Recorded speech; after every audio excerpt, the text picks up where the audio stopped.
refuse de quitter la chambre du bébé. Les parents vérifient les caméras et appellent la police. Une nuit glaciale à Lyon. Tout est calme dans l'appartement d'un jeune couple. Leur bébé dort paisiblement. Mais soudain, un bruit étrange brise le silence. Ce ne sont pas des pleurs normaux.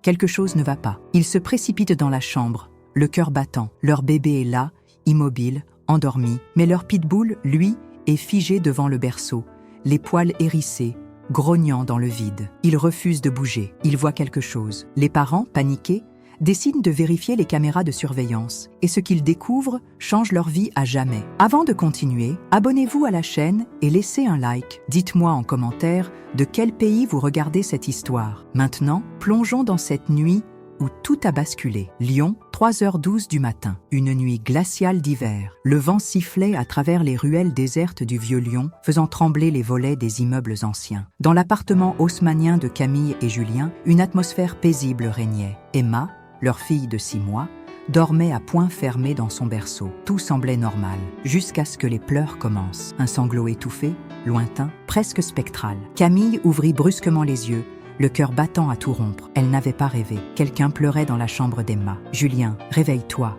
souffla-t-elle en secouant son mari. Encore engourdi par le sommeil, il grogna quelque chose d'incompréhensible avant de tourner la tête vers elle. Mais il s'immobilisa aussitôt. Le bruit était là, un gémissement ténu, fragile, presque irréel. Sans un mot, ils bondirent du lit et traversèrent le couloir. Le parquet grinça sous leurs pas pressés. Camille sentit une montée d'adrénaline lui nouer la gorge. Emma allait bien, n'est-ce pas? Elle poussa la porte avec précaution. La chambre était plongée dans une pénombre douce, éclairée uniquement par la veilleuse en forme de lune posée sur la commode. Dans son berceau, Emma dormait paisiblement, son petit poing serré contre sa joue. Mais les pleurs continuaient. Camille sentit un frisson lui parcourir l'échine. Ce n'était pas Emma. Julien, livide, scruta la pièce. Rien d'anormal, mais le son persistait, un gémissement plaintif venant de nulle part, ou peut-être de partout à la fois. Puis, un grondement sourd brisa le silence. Ils sursautèrent. Max, leur pitbull, était posté à l'entrée de la chambre, les muscles bandés, les babines retroussées sur ses crocs. Il grognait comme jamais auparavant. « Max !» murmura Camille en avançant prudemment vers lui.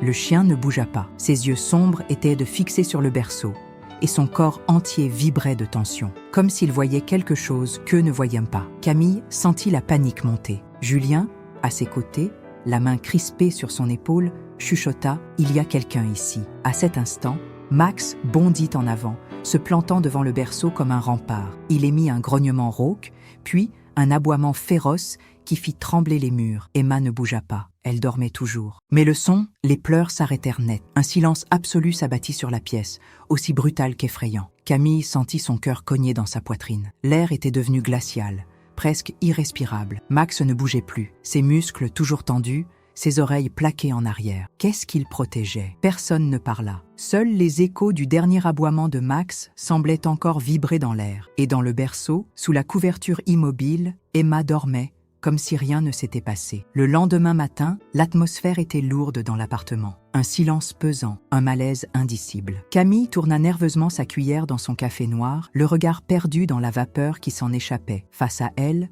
Julien lisait le journal, mais elle savait qu'il ne comprenait pas un mot de ce qu'il parcourait. Il n'osait simplement pas parler du sujet qui les hantait tous les deux. « On doit trouver une explication rationnelle », murmura-t-il finalement, sans lever les yeux. « Une explication rationnelle, bien sûr. » Comme toujours, Camille ne répondit pas tout de suite. Son regard glissa jusqu'au salon, où Max était allongé devant la porte de la chambre d'Emma. Il n'avait pas quitté son poste depuis la veille. Il refusait d'aller dans son panier. Il refusait de manger. Il veillait. Elle inspira profondément, avant de se lever et de s'accroupir à côté du chien. « Max, viens, mon grand. » Elle tenta de le caresser, mais il ne bougea pas. Son corps était rigide, tendu comme un arc. Il tourna à peine la tête vers elle, les yeux sombres et brillants d'un étrange mélange de peur et de détermination. Camille sentit son estomac se nouer. Max avait peur. Leur chien, ce protecteur fidèle, qui n'avait jamais montré le moindre signe de panique, était terrifié. « Il se passe quelque chose, Julien », souffla-t-elle. Il ferma son journal brusquement et la fusilla du regard. « Camille, s'il te plaît, ne recommence pas avec ça !» C'est le vent, c'est le chauffage, c'est un bruit du parquet. Elle serra les dents, elle voulait le croire. Mais comment expliquer ce qu'ils avaient entendu? Les pleurs, ce son qui ne venait de nulle part et qui s'était arrêté brusquement dès que Max avait aboyé. Et maintenant, il restait là, comme s'il montait la garde contre un ennemi invisible. Camille avala difficilement sa salive et posa une main sur son ventre. L'angoisse lui donnait des nausées. Emma babillait joyeusement dans son transat, comme si tout cela ne la concernait pas. « Écoute », reprit Julien. Reprit d'une voix plus douce. « Tu es fatigué. On dort peu depuis la naissance d'Emma. On commence à entendre et voir des choses. » Il posa une main sur celle de Camille. Il voulait y croire. Lui aussi. « On va faire un test, » dit-il en inspirant profondément. Un test? Cette nuit, on laisse tourner la caméra de surveillance d'Emma. Filmer, observer, vérifier. Un frisson parcourut l'échine de Camille, mais elle hocha la tête. D'accord, ils allaient voir ce qui se passait réellement dans cette chambre. La nuit tomba. Le silence de l'appartement était plus oppressant que d'habitude. Camille se tourna plusieurs fois dans le lit, incapable de trouver le sommeil. Son regard fixait le plafond, son cœur battant plus fort à chaque minute qui passait. Julien dormait déjà, ou du moins faisait semblant. Dans le couloir, Max était toujours devant la porte de la chambre d'Emma, le museau pointé vers l'intérieur. Camille jeta un œil à l'heure sur son téléphone. 2h57. Elle se mordit la lèvre. Elle n'osait pas se lever, ni allumer son téléphone, ni même bouger sous les draps. L'attente était insoutenable. Puis, le bruit revint. Un frisson glacé la paralysa. Les pleurs, encore, identiques à la veille, faibles, plaintifs, comme un murmure lointain, étouffé, perdu dans les ténèbres. Et cette fois, elle le sentit dans son ventre. Ce n'était pas un bruit normal. Elle tourna brusquement la tête vers Julien. Il était réveillé et il tremblait. Le son n'était pas dans sa tête. Il était réel et il venait encore du berceau. Camille se leva d'un bond. Julien sur ses talons. Max grogna à leur passage, déjà prêt à bondir dans la chambre. Mais quand ils ouvrirent la porte, rien. Le silence absolu. Emma dormait profondément. Camille sentit son souffle s'accélérer. « Cam, on regarde la vidéo demain », murmura Julien, la voix tremblante. Elle hocha la tête, incapable de détacher son regard du berceau. Puis elle tourna les yeux vers Max. Il fixait un coin précis de la pièce. Son poil était hérissé, ses muscles contractés. Camille tourna la tête lentement. Il n'y avait rien, mais pourtant, elle le sentait. Quelque chose était là. Lyon s'éveillait lentement sous une fine couche de brouillard matinal. Mais dans l'appartement haussmannien de Camille et Julien, le temps semblait suspendu. Personne n'avait bien dormi. Personne n'osait parler du bruit. Max restait toujours posté devant la chambre d'Emma, le regard sombre et l'air méfiant. Son corps semblait tendu en permanence, comme s'il attendait une menace invisible. Camille, le cœur battant, s'installa devant l'ordinateur portable posé sur la table de la cuisine. « Tu es sûre ?» murmura Julien derrière elle. Elle ne répondit pas. Elle ne voulait pas voir, mais elle devait voir. Avec une lenteur presque rituelle, elle inséra la carte mémoire de la caméra de surveillance et ouvrit le fichier vidéo. L'image était nette. L'écran montrait Emma, dormant paisiblement dans son berceau. Minuit, rien. 1 heure, rien. 2 heures, toujours rien. Camille sentait une sueur froide perler sur sa nuque. Elle avança la vidéo en accéléré jusqu'au moment fatidique. 3h04. Les pleurs commencèrent et ce fut comme un électrochoc. Camille sentit une décharge glaciale traverser tout son corps. Emma ne bougeait pas. Emma ne pleurait pas. Le son remplissait la pièce.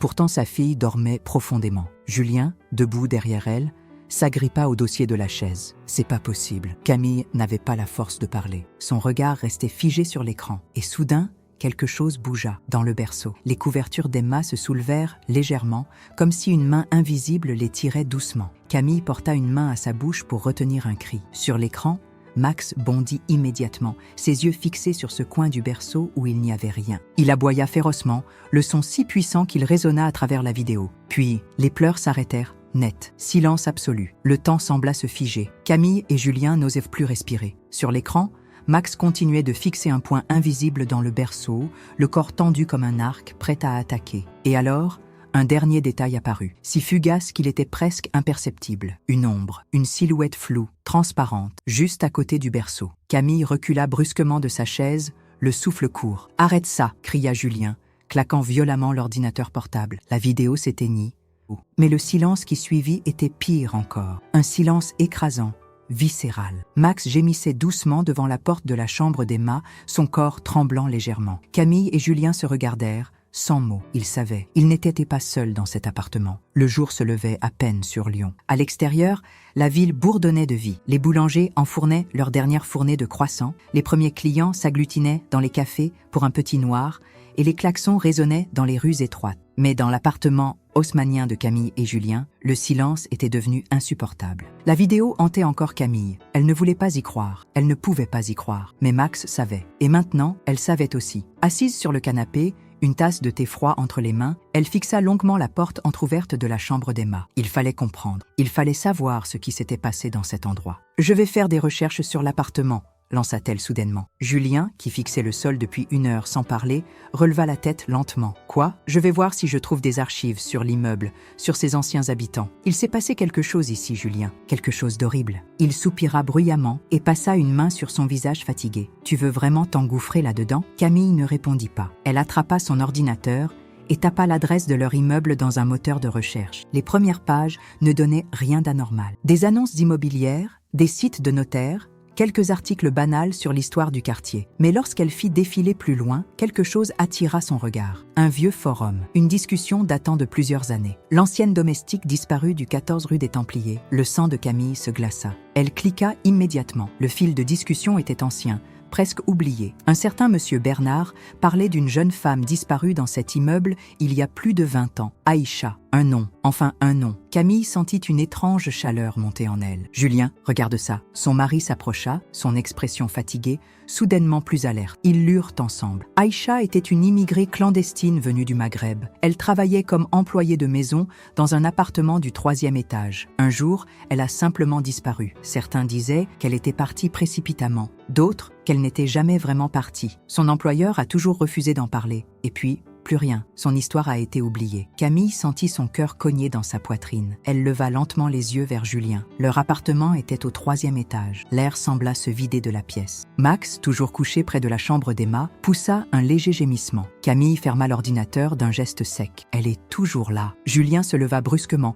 et passa une main dans ses cheveux. Frustré. « Non, Camille, non, ce n'est pas possible. C'est une vieille histoire, une légende urbaine. On a vu la vidéo, Julien. On a entendu les pleurs. » Un silence lourd s'installa. Julien inspira profondément. « Ok. » Camille haussa un sourcil. « Ok, quoi ? Ok, on va parler à ce Bernard. » Camille sentit un frisson parcourir sa colonne vertébrale. C'était la première fois que Julien acceptait d'ouvrir cette porte. Ils allaient chercher la vérité. Et ils allaient la trouver. L'après-midi était gris et humide sur Lyon. Le ciel bas donnait à la ville un air oppressant, comme si l'air lui-même pesait sur les épaules de Camille et Julien. L'adresse de M. Bernard n'était pas difficile à trouver. Il vivait au dernier étage du même immeuble, un vieil homme que peu de voisins semblaient vraiment connaître. Camille et Julien montèrent lentement les marches grinçantes. Max, d'habitude méfiant avec les étrangers, trottinait à leur côté, comme s'il savait que cet homme avait des réponses. Julien frappa 3 fois à la porte en bois massif. Rien, un silence tendu. Camille échangea un regard inquiet avec son mari avant de tendre l'oreille. Un bruit de pas lourd, traînant. Puis, un déclic. La porte s'ouvrit lentement, révélant un homme âgé, voûté, le regard sombre sous d'épais sourcils blancs. Il portait un gilet en laine trop grand et une écharpe enroulée serrée autour de son cou. « Oui » grogna-t-il.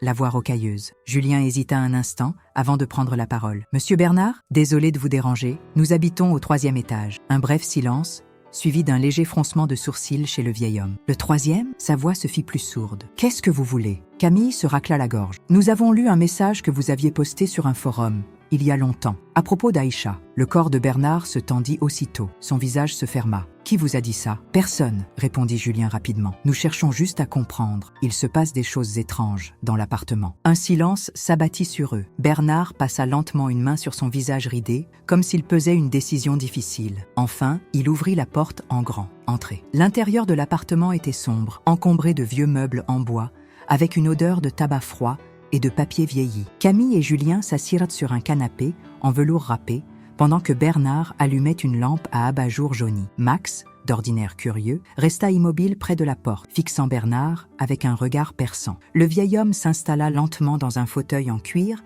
et croisa les mains sur son ventre. « Alors, vous voulez savoir ce qui est arrivé à Aïcha ?» Ce n'était pas une question. Camille hocha la tête, sentant son souffle se bloquer dans sa poitrine. Bernard inspira profondément. Elle travaillait pour les Devreau. Camille sentit un frisson parcourir son échine. Devreau.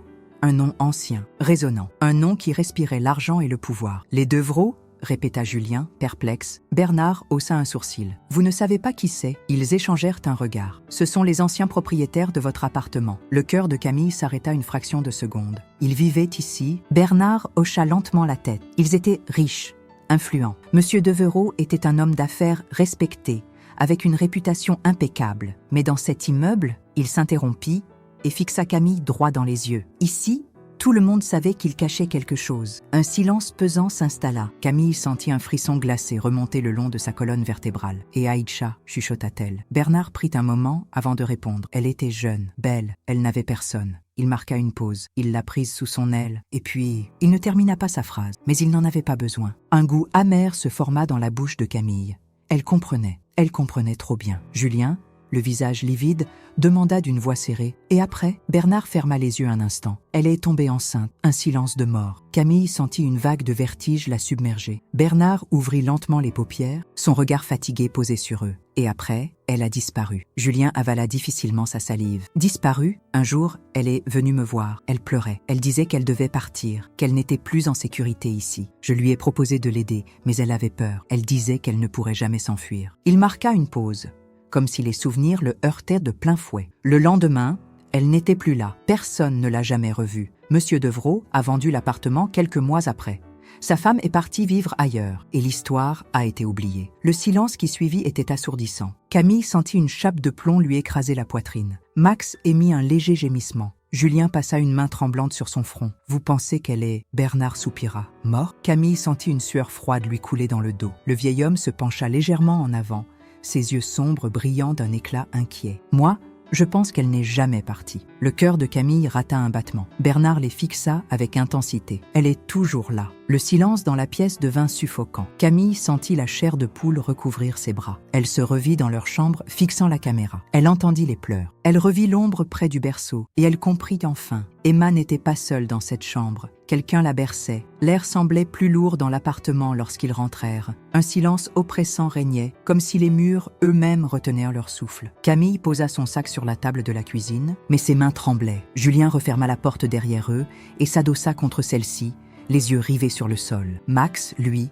n'entra pas. Il resta planté sur le seuil, la queue basse, les oreilles plaquées en arrière. Un gémissement monta de sa gorge. « Max, viens !» Le chien ne bougea pas. Camille sentit un frisson lui parcourir la nuque. Même lui ne voulait plus entrer. Elle échangea un regard inquiet avec Julien, mais son mari évita son regard. Il était pâle. Sans un mot, il se dirigea vers la cuisine et ouvrit une bouteille de vin. Il se servit un verre sans même proposer à Camille. Elle ne dit rien. Elle s'avança lentement vers la chambre d'Emma, le cœur battant à tout rompre. La porte était entr'ouverte. Tout était comme ils l'avaient laissé. Le berceau, le mobile suspendu, les rideaux légèrement gonflés par un courant d'air inexistant. Elle fit un pas à l'intérieur et son souffle se coupa. Une odeur subtile, à peine perceptible, mais familière, une senteur de jasmin. Camille sentit une sueur froide couler le long de son dos. Elle recula brusquement et referma la porte. Elle ne voulait pas savoir, pas ce soir. Elle retourna dans le salon. Julien finissait son verre, le regard perdu dans le vide. Camille s'assit en face de lui. « On doit chercher dans l'appartement. » Il releva la tête d'un coup,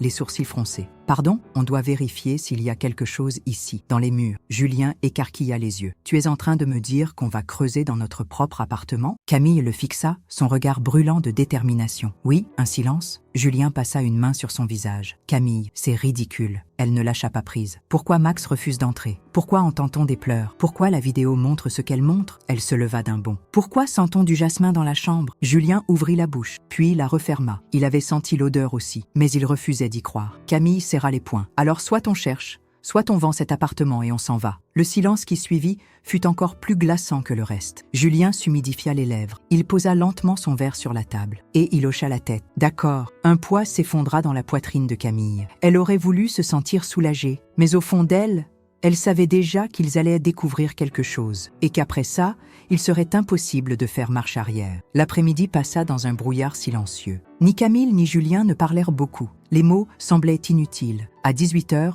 quand la lumière du jour commença à décliner, ils décidèrent dès qu'il était temps. Julien alla chercher une massette et un burin dans la cave de l'immeuble, tandis que Camille s'occupait de coucher Emma. Max, lui, refusait toujours d'entrer dans l'appartement. Il restait couché sur le palier, les yeux fixés sur la porte entr'ouverte, comme s'il attendait que quelque chose en sorte. « On commence par où ?» demanda Julien en entrant dans la chambre. Camille observa la pièce. Son regard s'arrêta sur un pan de mur, juste derrière le berceau. Elle ne savait pas pourquoi, mais là, Julien la fixa, incrédule. « Tu le sens ?» Elle ne répondit pas. Elle le savait. L'odeur de jasmin était plus forte ici, et l'air semblait plus dense, plus lourd. Julien soupira. Il n'y croyait pas vraiment, mais il se baissa et tapota le mur du bout des doigts. Un bruit sourd, puis un autre, un son creux. Il releva la tête lentement. Camille sentit son souffle se bloquer. Ils échangèrent un regard. Sans un mot de plus, Julien leva la massette et frappa. Le premier coup résonna dans toute la pièce. Le plâtre éclata en petits morceaux. Julien frappa une deuxième fois, puis une troisième. Et soudain, la pierre céda. Un trou apparut dans le mur, un vide. Julien s'immobilisa. Camille recula d'un pas,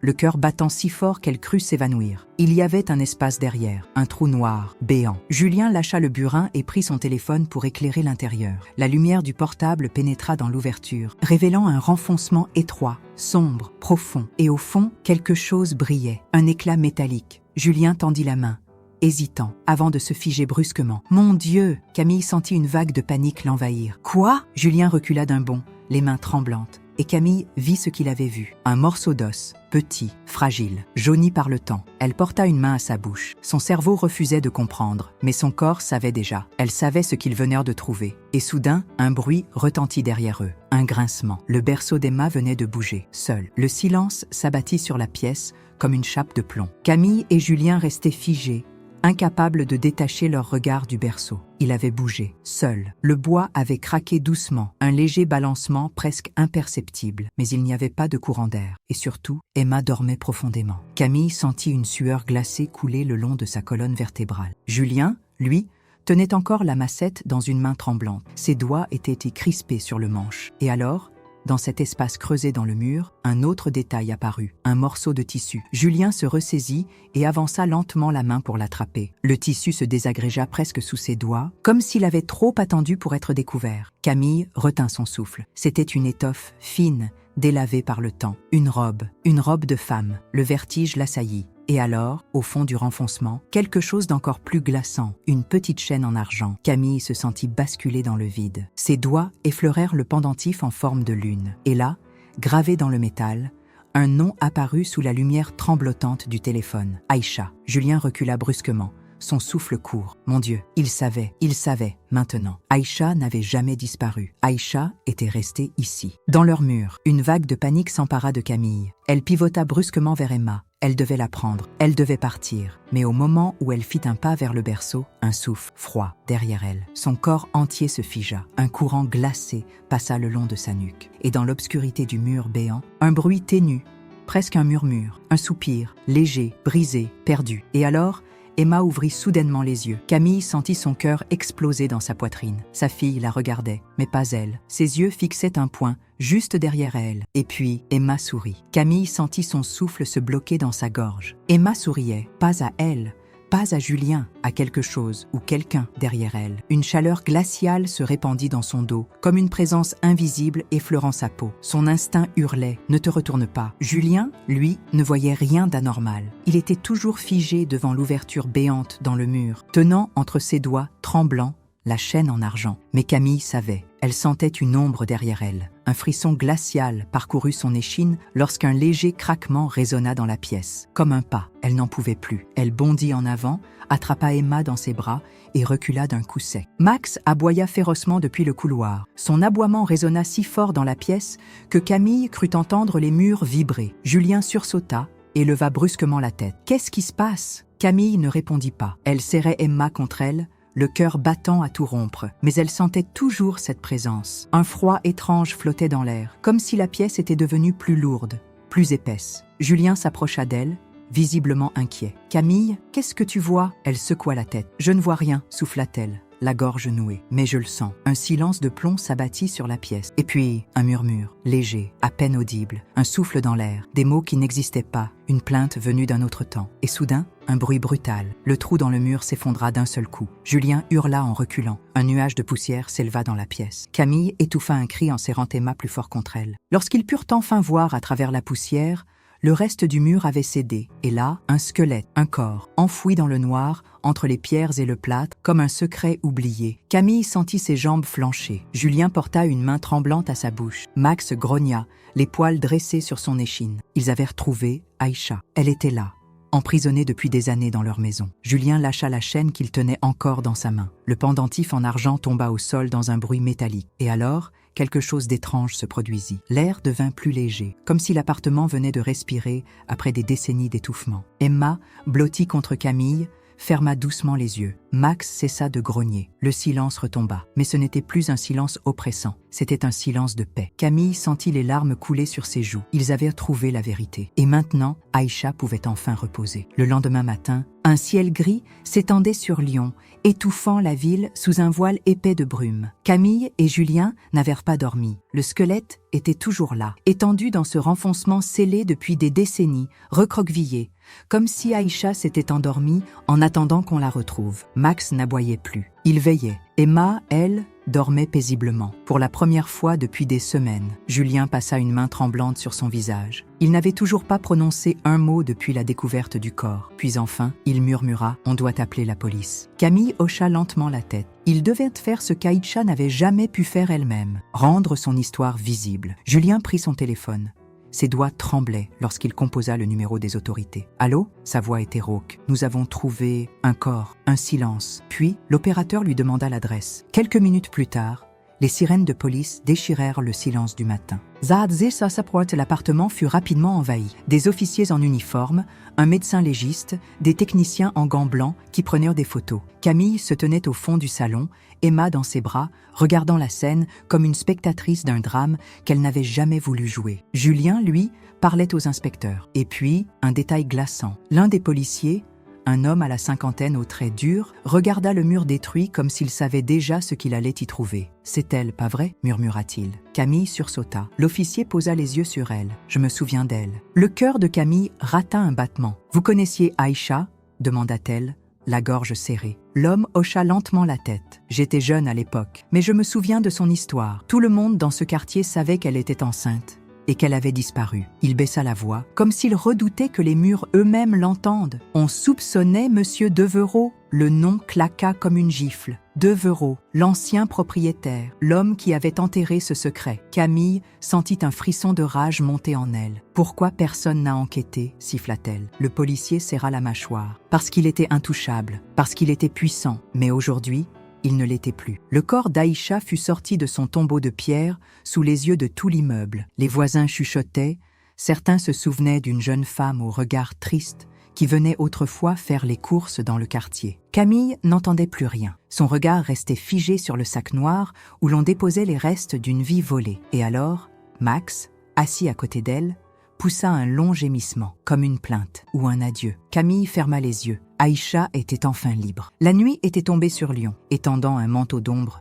sur les ruelles pavées du vieux Lyon. Mais dans l'appartement, tout semblait plus clair qu'avant. Les murs avaient parlé, les secrets avaient été mis à jour, et Aïcha n'était plus seule dans l'oubli. Camille était assise dans la chambre d'Emma, une bougie posée sur la commode, diffusant une lumière douce et vacillante. Max était couché à ses pieds, les yeux mi-clos. Pour la première fois depuis des semaines, il semblait apaisé. Emma dormait paisiblement dans son berceau, respirant doucement. Elle n'avait plus pleuré depuis la veille. Julien entra sans bruit et s'assit sur le bord du lit. Ils restèrent là, en silence. Tout était calme, tout était fini. Mais au fond d'elle, Camille sentait qu'il restait une dernière chose à faire. Elle posa une main sur le bras de Julien. « Je veux qu'on lui donne un nom. » Il fronça les sourcils. « À qui ?» Elle tourna les yeux vers le berceau. « À Emma. » Julien comprit immédiatement. Il inspira profondément avant de hocher lentement la tête. « Emma Aïcha. » Le prénom résonna doucement dans la pièce, comme une bénédiction murmurée au mur de cet appartement. Max releva la tête et fixa le berceau,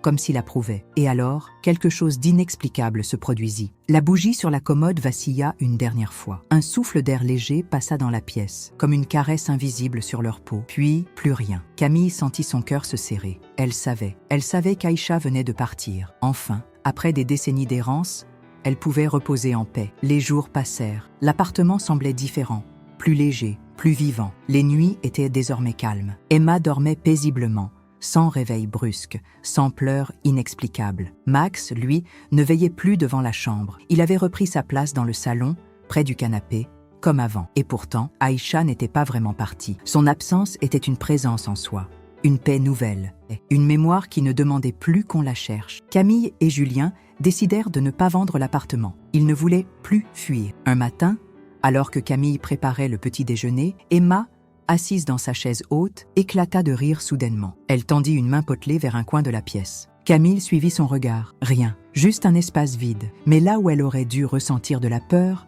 elle ne sentit que de la douceur, comme un murmure laissé dans l'air, un adieu silencieux. Emma gazouilla joyeusement et dit son premier mot. Un son doux, maladroit, à peine articulé. « Aïcha !» Le bol que tenait Camille lui échappa des mains et se brisa en 1000 morceaux sur le sol. Elle tourna brusquement la tête vers Emma, qui souriait toujours, insouciante. Julien entra dans la cuisine à ce moment-là. « Qu'est-ce qui se passe ?» Camille ne répondit pas. Elle savait. Elle savait que, d'une manière ou d'une autre, Aïcha avait entendu et qu'elle veillerait sur Emma, toujours. Parfois, les vérités les plus terrifiantes ne sont pas celles que l'on voit, mais celles que l'on ressent. Cette histoire nous rappelle que certains secrets ne disparaissent jamais vraiment. Ils attendent simplement d'être révélés. Mais que feriez-vous si c'était vous? Auriez-vous eu le courage de chercher la vérité, même si elle était trop lourde à porter? Les choix que nous faisons face à l'inexplicable définissent qui nous sommes. Camille et Julien ont choisi de ne pas fuir, de ne pas ignorer les signes. Et vous, auriez-vous eu cette force? Auriez-vous osé ouvrir cette porte, sachant que derrière elle se cachait une vérité oubliée depuis des décennies? Si cette histoire vous a touché, abonnez-vous à la chaîne, likez cette vidéo et partagez-la autour de vous. Dites-moi en commentaire ce que vous auriez fait à leur place et surtout, n'oubliez jamais, certaines âmes n'attendent qu'une chose, qu'on les écoute enfin.